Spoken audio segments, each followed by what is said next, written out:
Hey, I'm Matt South of Mountain Choppers, located in Tamborine Mountain, Australia. Over the course of this series, we're going to be making our way down the east coast of Australia, starting in Mackay, North Queensland, and finishing our run along the infamous stretch of the Great Ocean Road located in southern Victoria. Along the way, we're going to be stopping in and showcasing some of the people that make Australia's Harley-Davidson community one of the best in the world.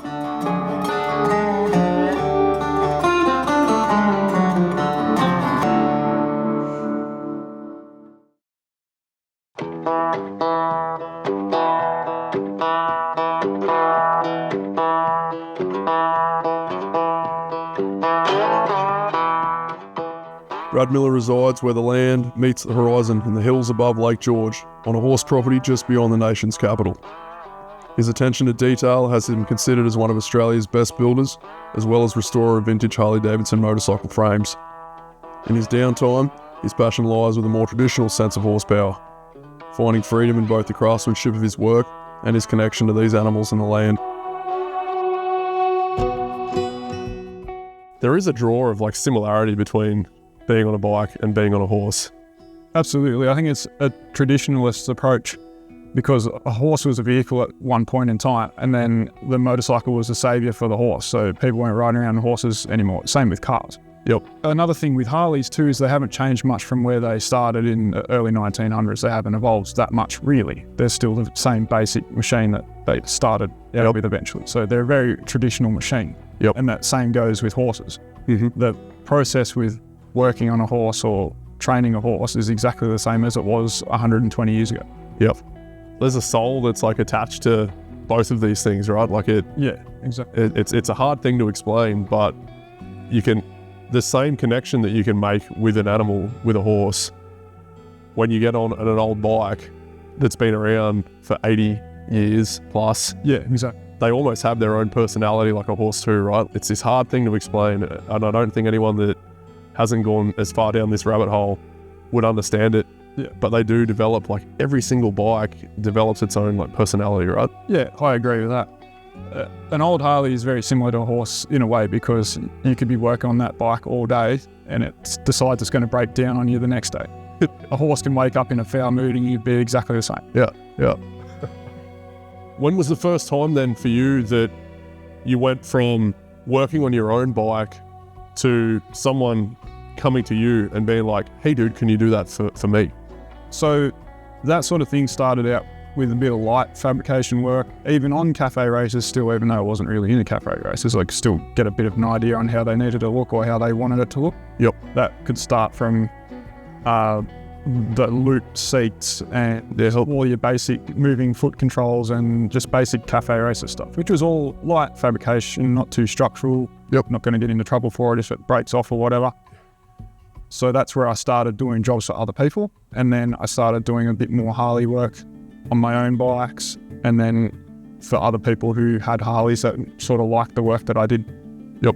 I feel like, because we've known each other a lot of years now, and I feel like the time where you kind of stepped up your level was you went over to the US and you spent some time in a shop over there.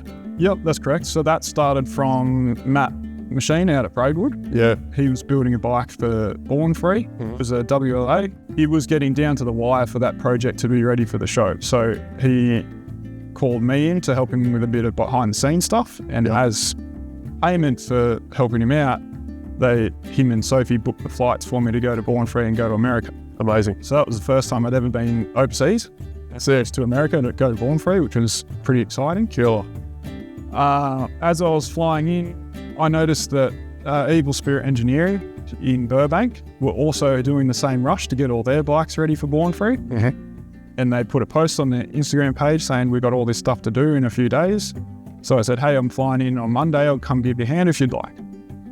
And at first they thought it was a joke, but Mike got in touch with me and he was like, hey, were you being serious about your offer? And I said, yeah, absolutely. When do you want me to start? So I dropped in there for a quick job interview and we had a look around at what needed to get done and then waited for the jet lag to wear off and went in there and started my new job at the bike shop. Yep. We ended up having a few all-nighters and then loaded 6 bikes up into his enclosed trailer.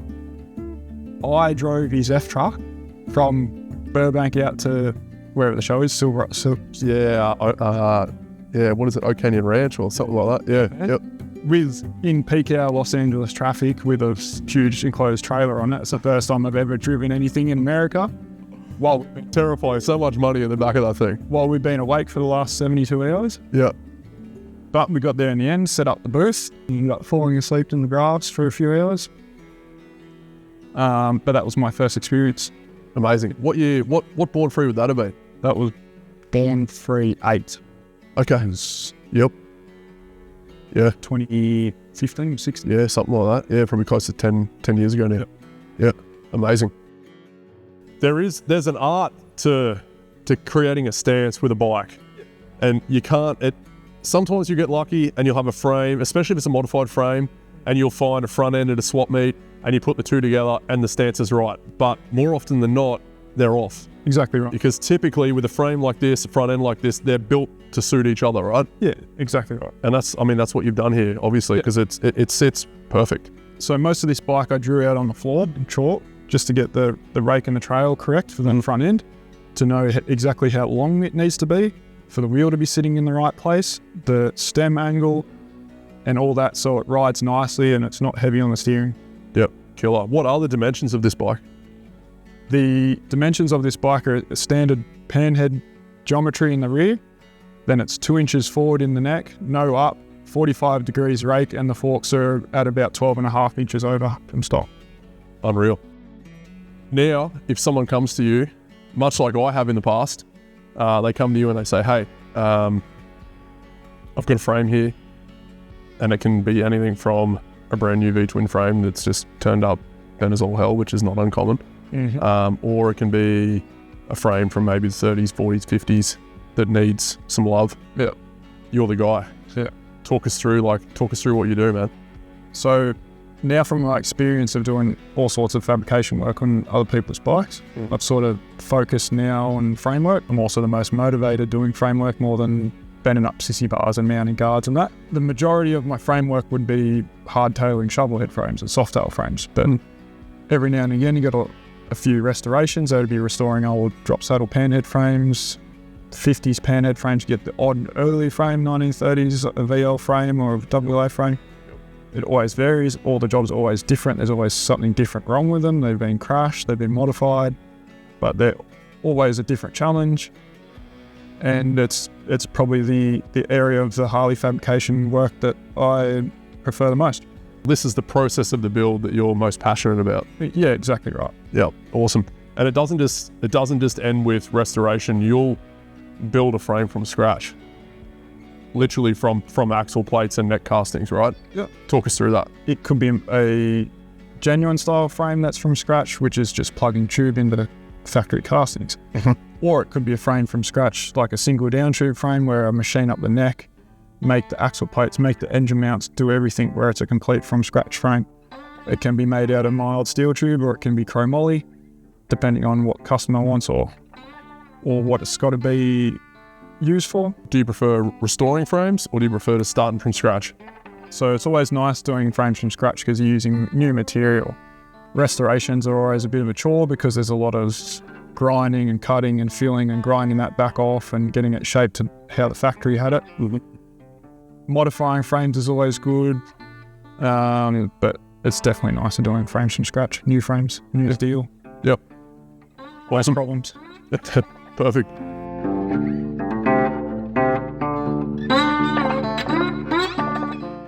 Join us next time for part 5 as we continue to make our way south through rural New South Wales and into the heart of Victoria, where we'll stop and spend time with two of my favourite people, Megan Mary and Big Bad Mitch Bailey.